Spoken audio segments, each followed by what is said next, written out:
Good morning, students. We are going to discuss summary of chapter 8 Silk Road. In this article, the narrator, the author, gives us the information of his complete Kora. Kora means a religious journey, एक धार्मिक यात्रा का पूरा विवरण हमें author, हमारा जो लेखक है, वो बताता है, Nick Middleton. This article gives an account of a journey from gently rolling hill of Ravu to Mount Kailash. ये जो लेख है रावू की हल्की ढलान वाली पहाड़ियों से कैलाश पर्वत तक की यात्रा का विवरण देता है. The purpose of this journey was religious. उद्देश्य क्या था? धार्मिक यात्रा करना था. The narrator wanted to complete the Kora at Mount Kailash. लेखक जो था वो कैलाश पर्वत पर अपनी धार्मिक यात्रा समाप्त करना चाहता था. लामो gave him a long sleeved sheep skin coat to keep him warmer. लामो ने उसे अधिक गर्म रखने के लिए लंबी बाहों वाला भेड़ की खाल का कोट दिया. They took a shortcut to get off the Changtang. They means the narrator and Satan. उन्होंने क्या किया? उन्होंने चैंगटोंग से प्रस्थान करने के लिए एक छोटा सा रास्ता अपनाया, शॉर्ट रूट अपनाया. This route would take them south west. ये रास्ता उन्हें ले जाएगा साउथ वेस्ट की तरफ, दक्षिण पश्चिम की तरफ. Almost directly towards Mount Kailash की तरफ सीधे. It involved crossing fairly high mountain passes. इसमें कई काफी ऊंचे पर्वतीय दर्रों को पार करना शामिल था. पासेज मीन्स दर्रे. यहाँ पे सेतन सैड, सेतन कौन है आपको पता है, ड्राइवर है हमारे नरेटर का. That there would be, guide भी कह सकते हैं. That there would be no problem if there was no snow. Tsetan ने कहा वहाँ कोई समस्या नहीं होगी उनके लिए गाड़ी चलाने में, यात्रा करने में, यदि हिमपात नहीं हुआ तो.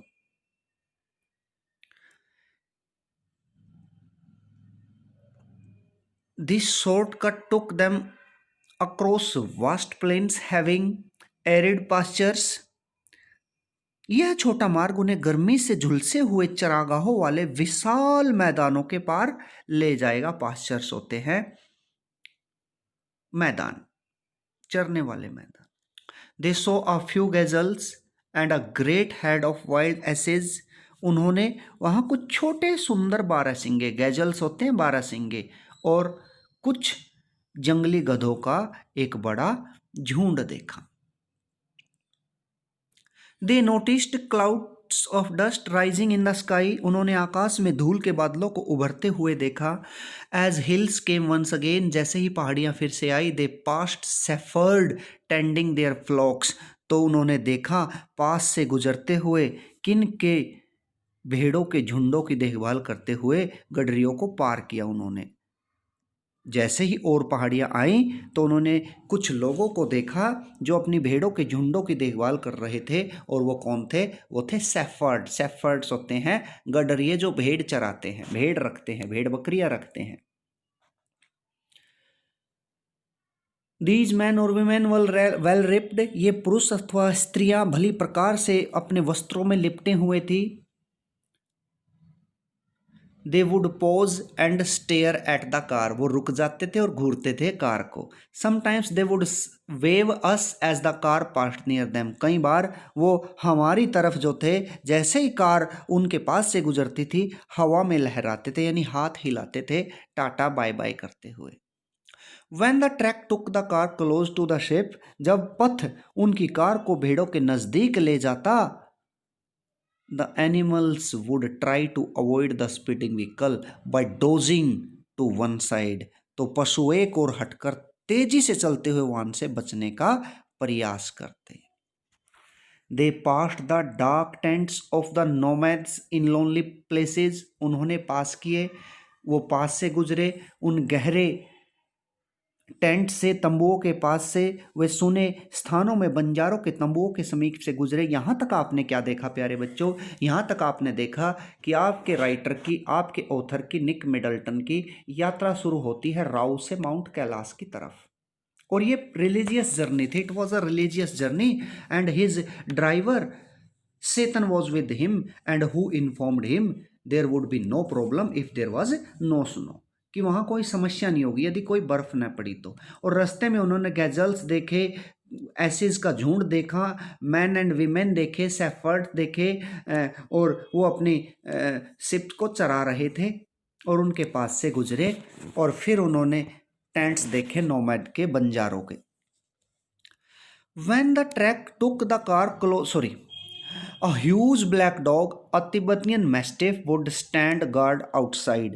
एक बड़ा विशाल कुत्ता बाहर पहरा दे रहा था। तिब्बती बड़ा कुत्ता था, वो पहरा दे रहा था। These dogs raised their big heads erect and watched them. ये कुत्ते अपना सिर सीधा उठा लेते थे तथा गौर से देखते थे। Watched them. Head erect. Erect means सीधा उठाना अपने सर को। And watch them as the car came closer, जैसे ही कार नजदीक आती, दे वुड स्टार्ट बॉकिंग, वो भौंकना शुरू कर देते। जैसे आप अनजान किसी गली में जाते हो तो आप पे डॉग भौंकना शुरू कर देते हैं, या आप बाइक पे या कार पे भौंकना शुरू कर देते हैं। And ran towards their car, और उनकी कार की तरफ वो दौड़ने लगते। ऐसे ही आपके साथ भी होता है। The dogs would stop barking only after chasing them of the property, कुत्ते उन्हें संपत्ति से दूर भगा देने के पश्चात ही भौंकना बंद करते थे। यानी कि जब तक दूर भगाते चले जाते तब तक वो भौंकना बंद नहीं करते थे। तो इस एपिसोड में क्या देखा, नोमैड के टेंट्स देखे, वहाँ तिब्बतियन मैस्टिफ देखा डॉग, और वो उनको प्रोटेक्ट कर रहा था, और वो कार पे अटैक कर देता है, भौंकना शुरू कर देता है जैसे नज़दीक आती है, और जैसे ही कार दूर जाती है तो वो भौंकना बंद कर देते हैं। They stopped barking as the car went away. Then they entered a valley, तब वो कहाँ प्रवेश करते हैं, घाटी में प्रवेश किया उन्होंने। The snow capped mountains were visible on the horizon, क्षितिज पर, होरिजन मीन्स थिज, बर्फ से ढके हुए पर्वत दिखाई पड़ रहे थे। Capped means covered, snow covered mountains नजर आ रहे थे क्षितिज पर, होरिजन पर। The river in this valley was wide and mostly blocked with ice, जो इस घाटी में जो नदी थी वो चौड़ी थी, और ज़्यादातर उसका मार्ग जो था, यानी कि नदी जो थी वो बर्फ से ढकी हुई थी, यानी पानी जमा हुआ था। The tract kept close to the river bank and twisted with the curved banks, मार्ग नदी तट के साथ साथ तथा मुड़े हुए तट के साथ मुड़ जाता था। एक बार फिर देखें, the track means track, kept close to the river, नदी तट के साथ साथ बंद था, बैंक उसके तट के, बैंक किनारा तट, एंड ट्विस्टेड मीन्स मुड़ा हुआ था, विद द कर्व्ड बैंक्स उस मुड़े हुए किनारे के साथ। ग्रेजुअली दे गेंड हाइट, धीरे धीरे वो ऊंचाई पर चढ़ते गए। And the valley sides closed in, और घाटी की भुजाएं सिमटती गई, जैसे जैसे ऊपर हो जाएगी वो नुकीली होती जाएंगी ना। They were climbing up the hill, वो पहाड़ी पर चढ़ते जा रहे थे। The turns became sharper and the ride bumpier, मोड़ तीखे होते गए, टर्न्स जो थी वो घुमाव जो थे वो तीखे होते गए, शार्प होते गए, तथा सवारी अधिक हिचकोले वाली थी। उबड़ खाबड़ यानी रास्ता था, hurly burly zig zag way में। Tsetan drove in third gear, आपको पता है प्यारे बच्चों, इट इज़ वेरी डिफ़िकल्ट और dangerous to drive a car in hilly area, पहाड़ी एरिया में कार चलाना बड़ा ख़तरनाक होता है, और हाई गियर में तो आप चला ही नहीं सकते। तो आप फिर कार का गियर कौन सा चेंज करेंगे, सेकंड या थर्ड। तो सेतन ने किस गियर में डाली कार, थर्ड में। The narrator felt the pressure building up in his years, अब नरेटर ने प्रेशर, जो एयर प्रेशर था उसको महसूस किया अपने कानों में। ही हेल्ड हिज नोज, उसने क्या किया, अपनी नाक को जो था वो पकड़ लिया, उसने अपनी नाक को पकड़ा। स्नॉर्टेड, नाक को साफ किया, स्नॉर्टेड मीन्स गुर्राया, गुर्राया मीन्स आवाज़ की, जैसे आप नोज को साफ करने की आवाज़ करते हो ना वो। एंड क्लीन दैम, और अपनी नासिका को साफ कर दिया, जैसे आप भी अपनी नासिका को पकड़ते हैं, अंदर से हवा बाहर फेंकते हैं, और जो स्टिफ मटेरियल उस नोज के अंदर भरा रहता है उसको बाहर फेंक देते हैं, तो ऐसे आपकी नोज साफ हो जाती है। They struggled round another tight bend, उन्होंने एक अन्य मोड़ पर संघर्ष किया। सेतन स्टॉप्ड, रुक गया Tsetan. He opened his door and jumped, उसने अपना दरवाज़ा खोला और बाहर निकल गया, वो कूद गया, गाड़ी से नीचे उतरा। Daniel too left the vehicle, अब डेनियल भी व्हीकल से नीचे उतर आए। There was snow on the track, रास्ते पर क्या थी, बर्फ पड़ी हुई थी। It stretched for about 15 metres, कितने मीटर तक फैली हुई थी, 15 मीटर तक। Then it became smaller and the dirt trail reappeared, तब ये थोड़ी कम हो गई और रेतीला जो मार्ग था वो दिखाई देने लगा। डर्ट ट्रेल मीन्स रेतीला मार्ग, गंदगी का मार्ग, रीअपियर्ड मीन्स फिर से दिखाई देने लगा। There was no way round the snow patch as there was snow on either side, बर्फ के टुकड़ों के गिर्द कोई मार्ग नहीं था क्योंकि दोनों ओर ही बर्फ थी, इधर साइड, स्नो ऑन इधर side. Moreover the bank was too steep, इससे भी अधिक, इसके अतिरिक्त किनारा इतना अधिक खड़ी चट्टान का था, इतनी स्टीफ का था, for their vehicle to scale, उनका वाहन इसे स्केल नहीं कर सकता था, पार नहीं कर सकता था। They were at 5210 metres above the sea level, वो समुद्री तल से 5210 मीटर की ऊंचाई पर थे। तो कितनी ऊपर थे अब वो वहां पे, 5210 की हाइट पर थे। Tsetan grabbed handful of dirt, Tsetan ने मुट्ठी भर मिट्टी उठाई। He flung them across the icy top layer, और इस मिट्टी को उसने बर्फ की ऊपरी परत पर फलंग कर दिया, फेंक दिया।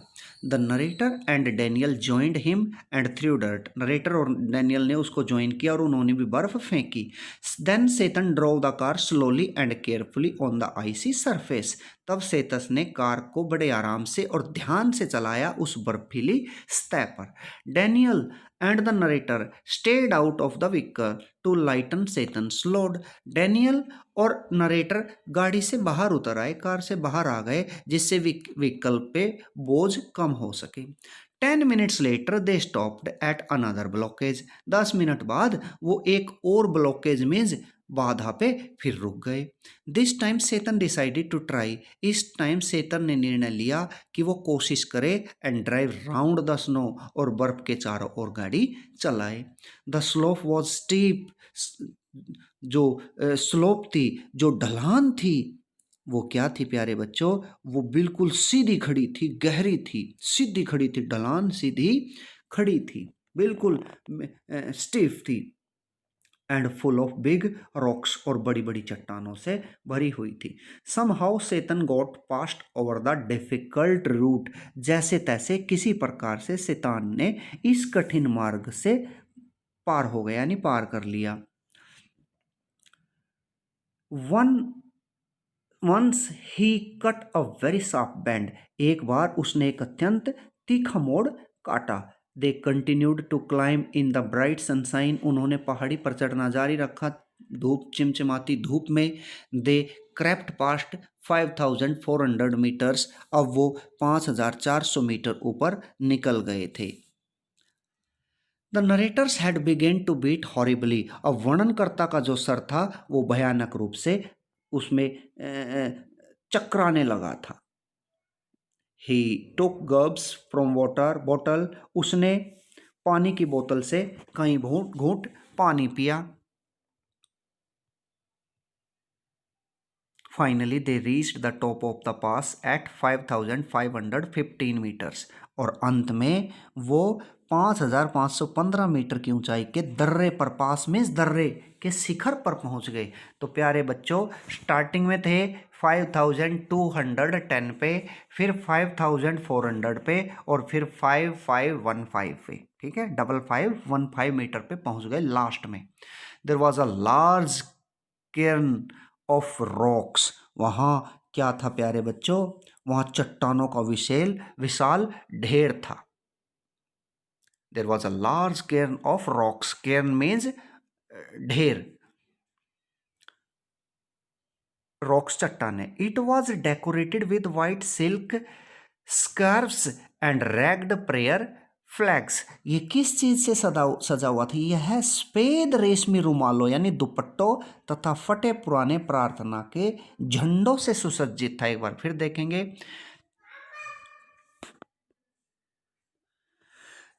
It was decorated with white silk scarfs and ragged prayer flags. तो ये सजा हुआ था, सुसज्जित था सफेद रेशमी रुमालों से या दुपट्टों से और फटे पुराने प्रार्थना के झंडों से।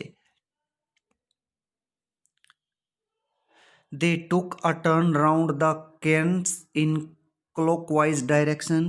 उन्होंने घड़ी की सुइयों की दिशा में इसकी प्रदक्षिणा की। The lower atmospheric pressure was allowing the fuel to expand. वातावरण का न्यूनतर दबाव जो था ईंधन को वो फैलने दे रहा था। आपको पता है लोअर एटमॉस्फेरिक प्रेशर में जो ऑयल होता है वो क्या हो जाता है, फैल जाता है। इट कुड बी डेंजरस, ये खतरनाक हो सकता था। So Tsetan advise them not to smoke, इसलिए सेतन ने उन्हें सलाह दी कि वो धूम्रपान न करे। As they moved down the other side of the pass, जैसे ही वो मुड़े दर्रे की दूसरी तरफ से, the narrator's headache soon cleared. तो नरेटर का जो सर दर्द था वो अचानक ठीक हो गया, यानी प्रेशर थोड़ा कम हो गया। अब ये बेटा सारी यात्रा चल रही है उनकी, कहाँ से कहाँ होते हुए कैसे जा रहे हैं, कैसे आइस आ रही है, स्नो आ रही है उनके रास्ते में as they were climbing. It was 2 o'clock, 2 बज गए थे। They stopped for lunch. They ate hot noodles inside a long canvas tent. उन्होंने गरम सेवैयाँ खाई, नूडल्स खाई, मोटे कपड़े वाले एक लंबे तंबू में सेवैयाँ खाई। कैनवास के टेंट, कैनवास होता है मोटा कपड़ा, CANVAS। और डबल एस जिसमें आ जाए CANVASS, आपको पता है वो होता है घूम घूम कर वोट मांगना, यानी अपने पक्ष में करना किसी को। और यहाँ कैनवास होता है मोटा कपड़ा। मोटे कपड़े के टेंट में उन्होंने नूडल्स खाए, सेवैयाँ खाई गरम। The plateau was pockmarked with salt flats and brackish lakes. इस पठार पर खारे पानी की झील तथा जल के समीप निचले चपटे नमक वाले भूमि के क्षेत्र थे, brackish lakes. By late afternoon, दोपहर बाद तक, they had reached the small town of Hor. वो होर के छोटे से कस्बे में पहुंच चुके थे। They were back on the main east west highway. फिर से आ चुके थे वो ईस्ट वेस्ट हाईवे पर, पूर्व पश्चिम वाले मार्ग पर वो फिर आ गए थे। It followed the old trade route from Lhasa to Kashmir. ये कहाँ था? ये पुराना व्यापारिक मार्ग था लासा से कश्मीर तक। Daniel found a ride in a truck to return to Lhasa. Daniel ने अपना रास्ता ले लिया, डैनियल लासा लौटने के लिए ट्रक में सवार हो गया, क्योंकि डैनियल को तो यहीं तक आना था। ठीक है, तो एक ट्रक में सवार हो गया डैनियल। तो Tsetan got the punctured tyre repaired. और रास्ते में उनके टायर पंक्चर हो गए थे, तो यहाँ सेतन ने उनको रिपेयर करा लिया, पंक्चर लगवा लिया। द नरेटर फाउंड होर अ ग्रिम। तो होर जो पहुंचे थे वो कैसा स्थान था? और ये क्वेश्चन आ जाता है। तो होर जो था प्यारे बच्चों, वो बड़ा कुरूप, ग्रिम होता है भद्दा, मिजरेबल प्लेस, दुखी स्थान, विद नो वेजिटेशन, जहाँ कोई भी वनस्पति उगी हुई नहीं थी। तो वो कौन सा स्थान था? वो था Hor. They had tea in Hor's only cafe. तो उन्होंने होर में एक ही कैफे था, उसमें उन्होंने क्या किया? उसमें उन्होंने चाय पी। दे लेफ्ट होर आफ्टर हाफ एन आवर। आधे घंटे बाद उन्होंने होर को छोड़ दिया, निकल गए आगे। भाई यात्री थे वो, तो पिलग्रिम थे। They drove past rocks and rubbish westwards towards Mount Kailash. वे चट्टानों तथा कूड़े करकट से गुजरते हुए पश्चिम दिशा में कैलाश पर्वत की ओर चल पड़े। After 10:30 PM they grew up outside a guest house in Darchen. 10:30 के बाद वे दार्जिन में एक अतिथि गृह के बाहर रुके। अब दार्जिन आ गए हैं, वहाँ आपको पता है ना लेखक बीमार पड़ जाएगा, तो देखते हैं क्या होता है। One of the narrator's nostril was blocked again. यहाँ फिर से एक इंसिडेंट घटी, दुर्घटना हुई। लेखक की एक नोस्ट्रिल मीन्स नासिका बंद हो गई, जैसे सर्दियों में आपकी नाक भी बंद हो जाती है ना। ही वॉज टायर्ड, वो थक गया था। हंग्री, भूखा था। एंड गैस्पिंग फॉर ब्रेथ, और सांस लेने के लिए वो हाँफ रहा था। He could feel better when he set up. जैसे ही वो बैठ जाता था उसे अच्छा लगता था। Then he could breathe freely, तो फिर वो बैठकर उसे आराम से सांस आ जाता था। He stayed awake all night. The following morning Tsetan took him to the Darchen medical college. अगली सुबह सेतन उसे दार्जिन मेडिकल कॉलेज ले गया, हॉस्पिटल ले गया। The doctor felt the narrator's pulse, उसने महसूस की नरेटर की पल्स। आस्क्ड सम क्वेश्चंस, उससे कुछ क्वेश्चंस किए। And gave him medicine for cold and exhaustion due to altitude, ऊंचाई के कारण उसे कुछ मेडिसिन दी, ठंड की और थकान की। The narrator slept soundly at night after first full days course of medicines के एक पूरे दिन की कोर्स के बाद उसने उस रात बड़े आराम से नींद ली। When he recovered, जब ठीक हो गया, Tsetan left him as he had to return to Lhasa, क्योंकि सेतन को तो लासा जाना था वापस, इसलिए जब वो ठीक हो गया नरेटर तो सेतन भी उसे छोड़ के चला गया था। डैनियल पहले ही जा चुका था। तो Darchen had some simple general store selling Chinese cigarettes. तो अब दार्जिन के बारे में भी तो बताना है ना अपने। दार्जिन में कुछ सिंपल से जनरल स्टोर्स हैं जो सेलिंग चाइनीज सिगरेट, जो वो कैसे चाइनीज सिगरेट बेचते हैं, यानी उसमें चाइनीज सिगरेट बेचती हैं। कहाँ? दार्जिन में। चीनी सिगरेट की सामान्य सी दुकानें थी, शॉप साबुनों की एंड सप्लाईज ऑफ फूड, और भोजन की सामग्री बेचते थे वो सारे stores. Man gathered for a game of pool in front of general stores, एक सामान्य भंडारा के बाहर लोग पूल का खेल खेलने के लिए इकट्ठे हुए थे। जैसे आपके यहाँ कार्ड गेम खेलने के लिए लोग गैदर हो जाते हैं, तो वहाँ जो थे man gathered for a game of pool in front of a general store. General store सामान्य भंडार के बाहर, जनरल स्टोर के बाहर लोग पूल का खेल खेलने के लिए इकट्ठे हुए थे। Women washed their long hair in the icy water, औरतें जो थी अपने बड़े बड़े बालों को साफ कर रही थी, धो रही थी उस बर्फीले पानी में। Of a narrow brook near the guest house, जो अतिथि गृह के समीप से निकलता हुआ एक संकीर्ण सा ब्रूक था, सरिता थी, झरना था, उसमें वो अपने लंबे बालों को धोती थी। देयर वर नो पिलग्रिम्स, अब वहां कोई भी तीर्थयात्री नहीं था।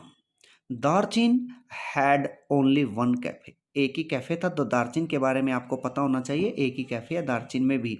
इट वॉज स्मॉल, छोटा था, डार्क था, केव लाइक एंड एम्पटी, गुफा जैसा था और खाली था। आपको पता है बर्फ वाली जगह पे कितने टूरिस्ट आएंगे, खाली था इसलिए। ही मैट नोरबू देयर, तो वहाँ एक और दोस्त मिला उसे, सेतन जा चुका था, डैनियल जा चुके थे, तो वहाँ मिला उसे Norbu. He was a Tibetan, Norbu कौन था? तिब्बतियन था, तिब्बतवासी था। बट वॉक्ड इन बीजिंग, और बीजिंग में काम करता था। At the Chinese Academy of Social Sciences, Chinese Academy of Social Sciences में काम करता था। In the Institute of Ethnic Literature, ethnic literature में वो काम करता था। कौन? नोरबू। तिब्बती था किंतु बीजिंग में देसी साहित्य संस्थान के चीनी सामाजिक विज्ञान अकादमी में कार्यरत था नोरबू। अंग्रेजी बोल सकता था, सबको पता है। नोरबू जो था वो क्या बोलता था? वो इंग्लिश बोलता था प्यारे बच्चों। He could speak English. He too had come to do the kora, वो भी तो कोरा करने आया था, वो भी तो धार्मिक यात्रा करने आया था, जैसे हमारा नरेटर आया था। नोरबू वॉज वेरी फैट, मोटा था, भारी था। He found it very hard and tiresome to walk और गो अप, उसे ये बड़ा उबा देने वाला लगा, मुश्किल लगा और थका देने वाला लगा कि ऊपर चढ़ना। आपको पता है मोटे व्यक्ति से ऊपर चढ़ा नहीं जाता पहाड़ी पे। He wasn't really a practising Buddhist, वो वास्तव में एक प्रैक्टाइजिंग मीन्स बुद्ध धर्म का पालन करने वाला नहीं था, वह बुद्ध धर्म का पालन करने वाला नहीं था। बट ही हैड एंथुजिज्म, लेकिन उसमें उत्साह था। And he was a Tibetan, और वह तिब्बत का था। आपको पता है वहाँ बुद्धिस्ट होते हैं। The narrator decided to make the trek in the company of Norbu, वर्णनकर्ता ने नोरबू की ही संगति में यात्रा पूरी करने का निर्णय लिया। Instead of wasting for the devote believers, इसकी बजाय कि जो श्रद्धालु विश्वासकर्ताओं की प्रतीक्षा करने की बजाय कि भाई श्रद्धालु विश्वासकर्ता जब आएंगे तब यात्रा करूंगा, इसकी बजाय लेखक ने नोरबू की कंपनी में ही अपनी यात्रा करने का निश्चय लिया। They hired yaks, to carry their luggage, उन्होंने सामान ले जाने के लिए, याक मीन्स पशु, एनिमल, वाई फॉर याक पढ़ा था ना नर्सरी में, तो उस याक नाम के पशु को अपना सामान ले जाने के लिए किराए पर लिया।